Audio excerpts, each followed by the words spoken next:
کابل ښار کې زرګونو بېوزلو کورنیو ته د خوراکي توکو مرستې وویشل شوې. د کابل ښار په ګلباغ سیمه کې شاوخوا 4,000 کورنیو ته د میلیونونو افغانیو په ارزښت یوه اندازه خوراکي توکي وویشل شول.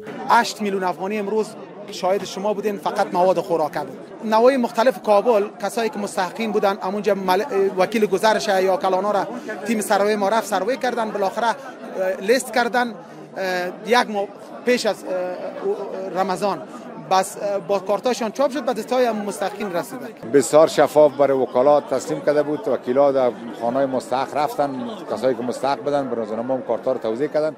ما من حیث نماینده آمدیم اینجا سعی کردیم نظارت کردیم، بسیار به شکل درست شفاف توزیع شده. دغه ملي پانګوال هر کال د روژې په میاشت کې له زرګونو اړمنو کورنیو سره د خوراکي توکو مرستې کوي چې د سیمې د ګڼ شمېر اوسیدونکو یو څه اقتصادي اړتیاوې ورسره پوره کیږي. بسیار جای شکرانگی است از برادر عزیز ما حاجی حامد سلطانی که همه ساله کمک های ماه مبارک رمضان بیش از 3-4 هزار خانه توزیع میکنه.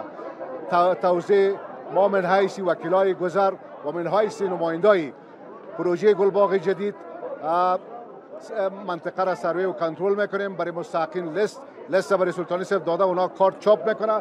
بعد از دادن کارت برای هر فامیل مستحق برنج است، روغن است، آرد است توزیع میشه. آرد، روغن، برنج و بعضشان پول نقد که امروز توزیع کردیم و از ما هم مسئله می کمک های ماست که جریان داره مدت 20 سال میشه بیشتر که حدود 4,000 فامیل بعضش پول نقد و بعضش مواد خوراکه توزیع میکنیم. هم مسئله هیوادوال د ډول مرستو مننه کوي، خو غوښتنه یې دا ده چې بېوزلو کسانو ته د بشري مرستو پر ځای د کوچنیو کاروبارونو زمینه برابره شي ترڅو د خپلو کورنیو اقتصادي اړتیاوې په خپله پوره کړي.